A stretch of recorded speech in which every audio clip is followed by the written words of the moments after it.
মাত্র দুটো উপকরণ মিশিয়ে আজ শেয়ার করব ভেন্ডির রেসিপি, যেটার স্বাদ ও গন্ধে একদম চারদিক মম করবে। বাচ্চা থেকে বড় সকলেই ভাত, রুটি, পরোটা, লুচি সমস্ত কিছুই এই একটা পদ দিয়েই খেয়ে নেবে। নমস্কার বন্ধুরা, শ্বশুর বৌমা রান্নাঘর অ্যান্ড ব্লগ চ্যানেলে সকলকে স্বাগত। তাহলে আজকে কিভাবে ভেন্ডি রেসিপিটা তৈরি করব সেটাই দেখে নেওয়া যাক। প্রথমেই এইখানে একদম তাজা তাজা ভেন্ডি নিয়েছি। ভেন্ডি বা ঢ্যাঁড়সগুলো সবসময়ের জন্য কেটে নেওয়ার আগে ভালো করে জল পাল্টে পাল্টে ধুয়ে নিতে হয়। সেই কারণে আমি ভেন্ডিগুলো কেটে নেব, আর তার আগে জল দিয়ে ভেন্ডিগুলো বা ঢ্যাঁড়সগুলোকে 3 থেকে 4 বার হাত দিয়ে ডলে ডলে জল পাল্টে ধুয়ে নিয়ে ফিরে আসছি। ভেন্ডিগুলোকে 2-3 বার জল পাল্টে পাল্টে ধুয়ে নিয়েছি। এবার যে জলে ভিজানো রয়েছে সেইখান থেকে ভেন্ডিগুলো জল থেকে সমস্তটা তুলে একটা পাত্রে রেখে দেব।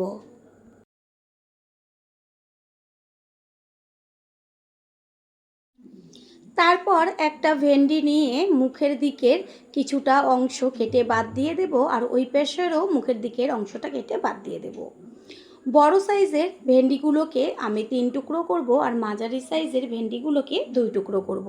আর যেগুলো একদম ছোট ছোট সেইগুলোকে সামনে আর পেছনের দিকের অংশটা কিছুটা বাদ দিয়ে গোটাই রাখতে হবে। এইভাবে সমস্ত ভেন্ডি বা ঢ্যাঁড়সগুলোকে কেটে নিয়ে ফিরে আসছি।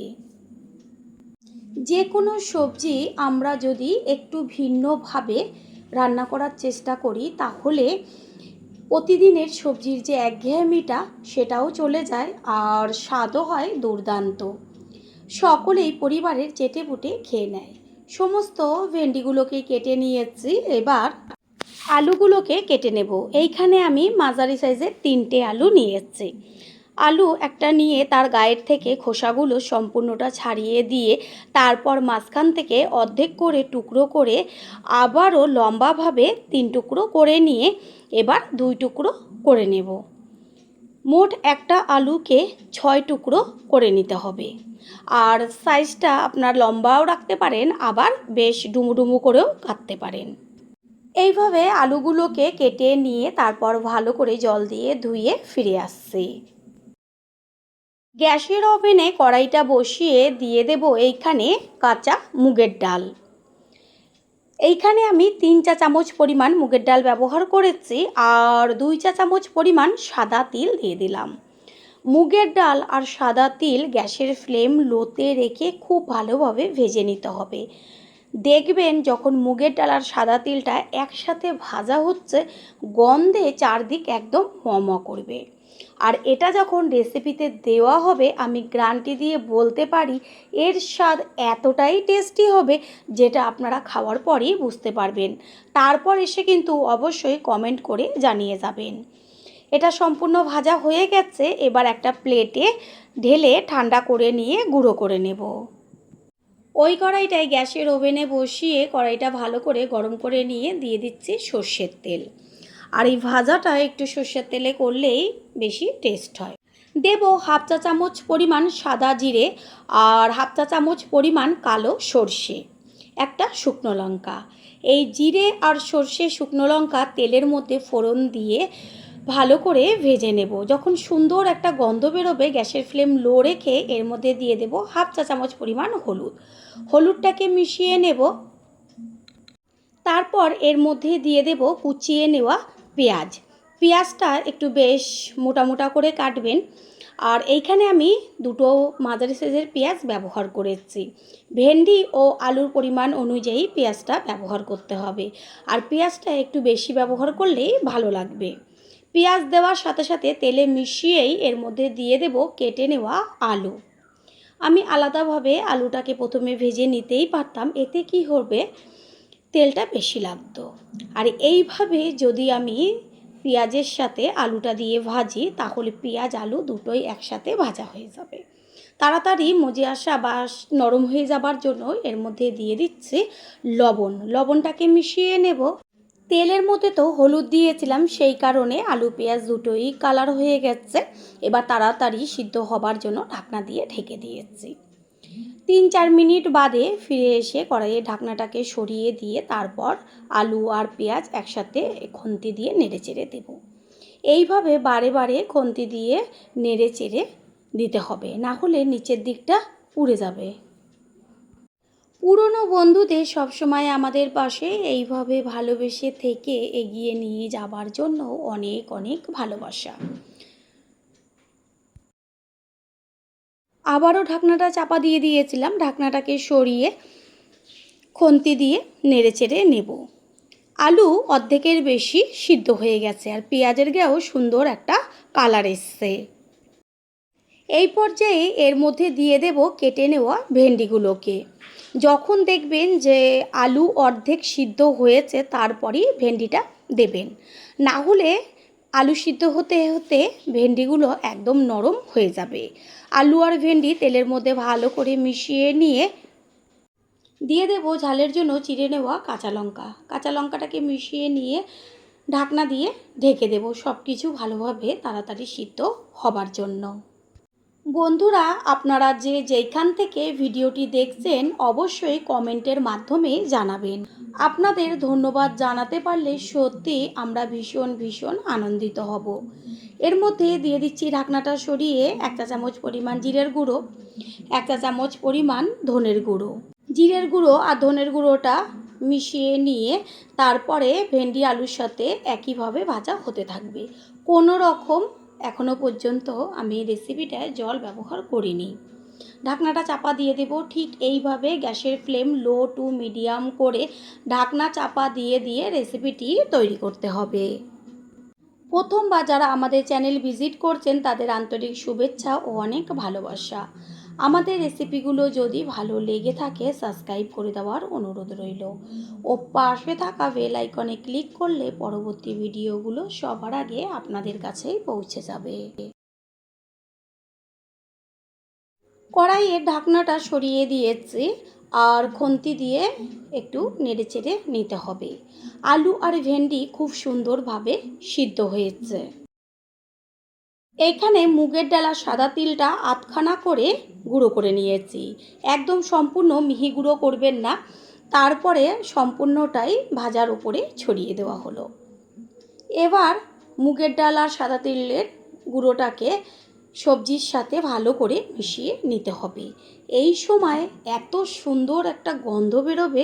আলু ভেন্ডি দুটোই তো খুব সুন্দরভাবে একদম ঝরঝরে একটা ভাজা হয়েছে, সিদ্ধও হয়ে গেছে। আর এটাকে মিশিয়ে নিয়েছি। এবার 2 থেকে 3 মিনিট মতন ঢাকনা চাপা দিয়ে রাখলেই ভাজা একদম কমপ্লিট হয়ে যাবে। 2-3 মিনিট বাদে ফিরে এসে ঢাকনাটাকে সরিয়ে দিয়েছি।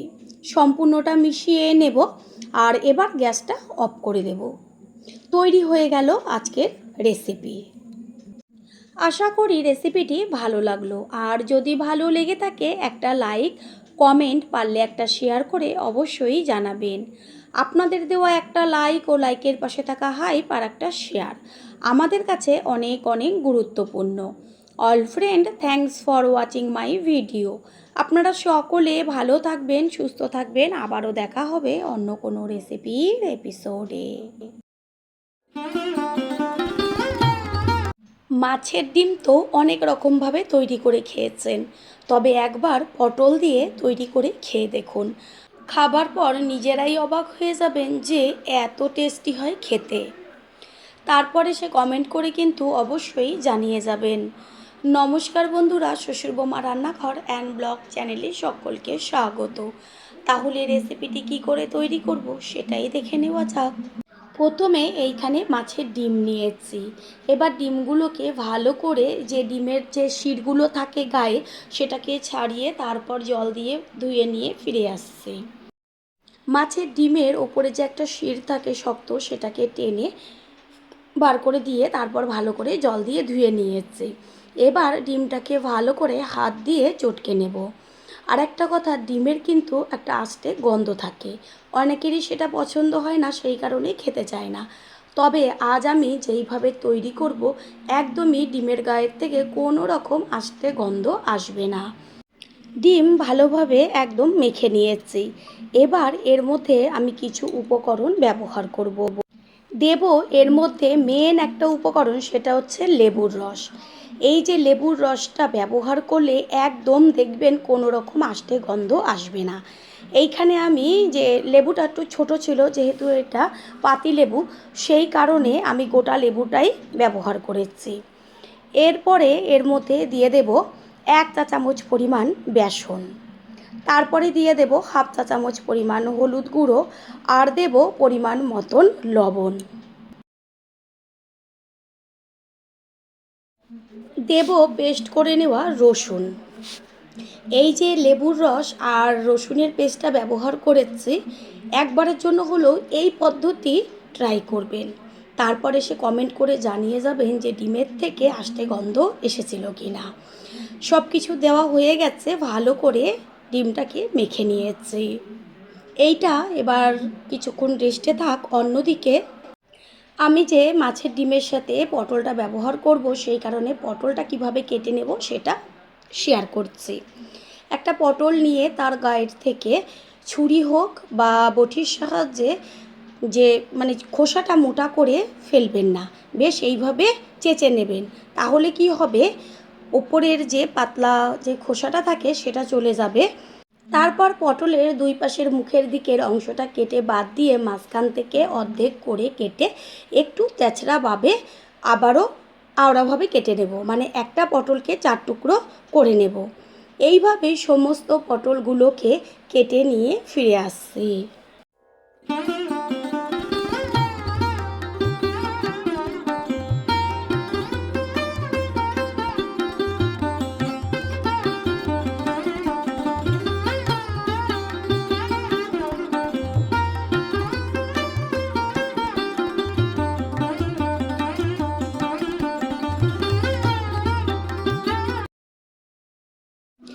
গ্যাসের ওভেনে কড়াইটা বসিয়ে কড়াইটাকে গরম করে নিয়েছি। তারপর দিয়ে দিয়েছি সাদা তেল। এবার তেলটাকে কড়াইয়ের চারদিকে একটু ছড়িয়ে দেব। আর তেল গরম হলে পরে ওই যে মাছের ডিমটা আমি সমস্ত কিছু দিয়ে মেখে রেখেছিলাম, সেইটাকে এবার তেলের মাঝখানে ছেড়ে দিয়ে খুন্তি দিয়ে বেশ সুন্দরভাবে গোলা রুটির মতো কড়াইয়ের চারদিকে ছড়িয়ে দিতে হবে। গ্যাসের ফ্লেম প্রথমে 1 থেকে 1.5 মিনিট হাই করে তারপরে লো করে দিতে হবে, সম্পূর্ণ ডিমের ভেতরটা ভালো মতন হওয়ার জন্য। নিচের পিঠটা কিছুক্ষণ হওয়ার পরে উল্টে দেব ওপরের পিঠটাকে হবার জন্য। ঠিক এইভাবে এপিঠ ওপিঠ করে ডিমটা ভালোভাবে ভেজে নেব।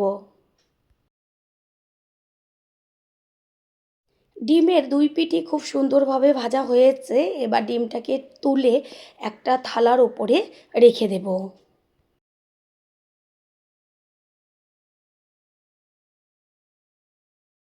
ওই কড়াইটাই গ্যাসের ওভেনে বসিয়ে দিয়ে দিচ্ছি আবারও অল্প পরিমাণ সাদা তেল। তেলের মধ্যে দেব হাফ চা চামচ পরিমাণ হলুদ গুঁড়ো। হলুদটাকে তেলের সাথে ভালো করে মিশিয়ে নেব। পরে এর মধ্যে দেব ওই যে পটলগুলো কেটে রেখেছিলাম, সেই পটল। তেলের মধ্যে হলুদ দেওয়ার কারণ হচ্ছে, শুধু তেলের মধ্যে যদি আমি পটলটা দিতাম তাহলে চারদিকে তেলটা ছিটতো। পটলের সাথে একইভাবে দিয়ে দিয়েছি আলু, আর আলুগুলোকেও একদম খোসা ছাড়িয়ে পটলের মতন কেটে নিয়েছি। তাড়াতাড়ি সিদ্ধ হয়ে যাবার জন্য এর মধ্যে দিয়ে দিলাম পরিমাণ মতন লবণ। লবণটাকে মিশিয়ে নিয়ে গ্যাসের ফ্লেম লো টু মিডিয়াম করে ভালো মতন ভেজে নিতে হবে। দেখাই গেল যে কতটুকু তেল আমি ব্যবহার করেছি, সেই কারণে ঢাকনা চাপা দিয়ে গ্যাসের ফ্লেম লো টু মিডিয়াম করলেই সুন্দরভাবে ভাজা হবে। এইদিকে ডিমটাকে আমি খুন্তির সাহায্যে একদম ছোট ছোট টুকরো করে নেব। আপনারা চাইলে ছুরি দিয়েও এটা কেটে নিতে পারেন। এই ডিম ভাজা দিয়ে কিন্তু শুধু ভাত, একদম সাথে একটা লঙ্কা ভাজা হলেই দারুণ জমে যাবে খাওয়াটা। এদিকে কড়াইয়ে ঢাকনাটাকে সরিয়ে দিয়ে খুন্তি দিয়ে একটু নেড়ে চেড়ে দেব ওপরের পিঠটা হবার জন্য। এইভাবে একটু বাদে বাদে নেড়ে চেড়ে দিয়ে পটল আর আলুগুলোকে খুব ভালো করে ভেজে নিতে হবে। এমনভাবে ভাজতে হবে যেন ভাজাতেই অর্ধেকের বেশি সিদ্ধ হয়ে যায়। পটল আর আলু ভালো মতন ভেজে নিয়েছি, পুরো লাল লাল হয়ে গেছে। এবার খুন্তির ওপরে একটু সাইডে সরিয়ে দেব যেন তেলটা নিচে গড়িয়ে আসে। পটল আর আলু তুলে নিয়ে ওই কড়াইয়ের মধ্যে দিয়ে দেব সর্ষের তেল। তেল গরম হয়ে গেলে এবার এর মধ্যে দিয়ে দিচ্ছি হাফ চা চামচ পরিমাণ সাদা জিরে, আর দেব একটা তেজপাতা 2 টুকরো করে। ফোড়নটাকে ভালো করে তেলে নেড়েচেড়ে দিয়ে ভেজে নেব। যখন ফোড়নের থেকে সুন্দর একটা গন্ধ বেরোবে তখন এর মধ্যে দিয়ে দেব কুচিয়ে নেওয়া পেঁয়াজ। এইখানে আমি মাঝারি সাইজের 2টো পেঁয়াজ ব্যবহার করেছি। এবার পেঁয়াজগুলোকে খুন্তির সাহায্যে ভালো করে তেলের সাথে নেড়েচেড়ে দেব। পেঁয়াজ এমন করে ভাজতে হবে যেন ভাজাতেই সুন্দরভাবে লাল লাল হয়ে যায়। পেঁয়াজ লাল হয়ে গেছে ভাজা। এই পর্যায়ে এর মধ্যে দিয়ে দিয়েছি গ্রেট করে নেওয়া আদা। এইখানে আপনারা চাইলে আদার পেস্টও ব্যবহার করতে পারেন। আদা আর পেঁয়াজ এবার একসাথে মিশিয়ে নিয়ে ভালো করে ভেজে নিতে হবে আদার কাঁচা গন্ধটা যাওয়া পর্যন্ত। দেব কুচিয়ে নেওয়া টমেটো। টমেটোটা একটুখানি নেড়েচেড়ে নেব আর মজে আসা পর্যন্ত অপেক্ষা করব। ঝালের জন্য দিয়ে দেব চিড়ে নেওয়া কাঁচা লঙ্কা, দেব পরিমাণ মতন লবণ, আর দেব হলুদ গুঁড়ো, কালারের জন্য কাশ্মীরি লঙ্কার গুঁড়ো। তারপর ভালোভাবে একবার সব কিছু নেড়েচেড়ে নিয়ে এবার মজে আসা পর্যন্ত কষিয়ে নিতে হবে গ্যাসের ফ্লেম লোতে রেখে। দেব 1 চা চামচ জিরের গুঁড়ো, 1 চা চামচ পরিমাণ ধনের গুঁড়ো। টমেটোটা অর্ধেকের বেশি মজে গেছে। এবার ধনের গুঁড়ো আর জিরের গুঁড়ো সব কিছুর সাথে ভালো করে কষিয়ে নেব। পুরনো বন্ধুদের সবসময় আমাদের পাশে এইভাবে ভালোবেসে থেকে এগিয়ে নিয়ে যাবার জন্য অনেক অনেক ভালোবাসা। কিছুক্ষণের জন্য একটা ঢাকনা চাপা দিয়ে দেব। কিছুক্ষণ বাদে ঢাকনাটা সরিয়ে দিয়ে তারপর মশলাটাকে একটু ওপর নিচ করে নেড়েচেড়ে দিতে হবে। মশলা সুন্দরভাবে কষানো হয়ে গেছে। দেব ভেজে নেওয়া পটল আর আলু। পটল আলুগুলো দিয়ে মশলার সাথে আবারও 2 মিনিট মতন কষিয়ে নেব। 2 মিনিট বাদে দিয়ে দেব উষ্ণ গরম জল। জলের পরিমাণটা একটু বেশি ব্যবহার করতে হবে। জলটাকে ভালো করে গ্যাসের ফ্লেম হাই করে মিশিয়ে নেব। সব সময়ের জন্য রান্না উষ্ণ গরম জল ব্যবহার করেই তৈরি করবেন। এতে কি হয়, রান্নার টেস্টটা দ্বিগুণ বেড়ে যায়। একটা ঢাকনা চাপা দিয়ে দেব 4 থেকে 5 মিনিট মতন। 4-5 মিনিট বাদে ফিরে এসে ঢাকনাটাকে সরিয়ে দিয়ে দেখা যাচ্ছে কতখানি জল, তবে এত জল কিন্তু থাকবে না। আলু সম্পূর্ণ সিদ্ধ হয়ে গেছে। এরপরে এর মধ্যে দিয়ে দেব ভেজে নেওয়া মাছের ডিমগুলোকে, কারণ এই ডিম দেওয়ার পরে কিন্তু জলটা সমস্তটাই টেনে যাবে। সেই কারণে একটু বেশি করে জল দিলে বেশ ঝোল ঝোল থাকবে, সেটা খেতে কিন্তু বেশি ভালো লাগবে। প্রথমবার যারা আমাদের চ্যানেল ভিজিট করছেন তাদের আন্তরিক শুভেচ্ছা ও অনেক ভালোবাসা। আমাদের রেসিপিগুলো যদি ভালো লেগে থাকে সাবস্ক্রাইব করে দেওয়ার অনুরোধ রইল ও পাশে থাকা বেল আইকনে ক্লিক করলে পরবর্তী ভিডিওগুলো সবার আগে আপনাদের কাছে পৌঁছে যাবে। ডিমটা দেওয়ার পরে ঢেকে দিয়েছিলাম। এবার দিয়ে দিচ্ছি এর মধ্যে ঢাকনাটাকে সরিয়ে গরম মশলার গুঁড়ো 1 চা চামচ। গরম মশলার গুঁড়োটাকে মিশিয়ে নেব। কত ঝোল ছিল আর ডিমটা দেওয়ার পরে অর্ধেকের বেশি টেনে গেছে। এটা ঠান্ডা হওয়ার পরে আরও জমে যাবে। সেই কারণে বারবার বলছি জল একটু বেশি ব্যবহার করবেন। আপনারা যে যেইখান থেকে রেসিপিটি দেখছেন অবশ্যই কমেন্টের মাধ্যমে জানাবেন। আপনাদের ধন্যবাদ জানাতে পারলে সত্যি আমরা ভীষণ ভীষণ আনন্দিত হব। রেসিপি একদম তৈরি হয়ে গেছে। গ্যাস অফ করে দিয়েছি আর সবশেষে দিয়ে দিচ্ছি 1 চা চামচ গাওয়া ঘি। ঘি মিশিয়ে নিয়ে তারপর ঢাকনা চাপা দিয়ে দেব। 5 মিনিট মতো রেস্টে রাখার পরে ঢাকনাটা সরিয়ে দিয়ে সম্পূর্ণ লুকটা দেখিয়ে দিচ্ছি। এবার একটা পাত্রে তুলে নেব। তৈরি হয়ে গেল আজকের রেসিপি। আশা করি রেসিপিটি ভালো লাগলো, আর যদি ভালো লেগে থাকে একটা লাইক, কমেন্ট, পারলে একটা শেয়ার করে অবশ্যই জানাবেন। আপনাদের দেওয়া একটা লাইক ও লাইকের পাশে থাকা হাইপ আর একটা শেয়ার আমাদের কাছে অনেক অনেক গুরুত্বপূর্ণ। All friend, thanks for watching my video. আপনারা সকলে ভালো থাকবেন, সুস্থ থাকবেন। আবারও দেখা হবে অন্য কোনো রেসিপির এপিসোডে।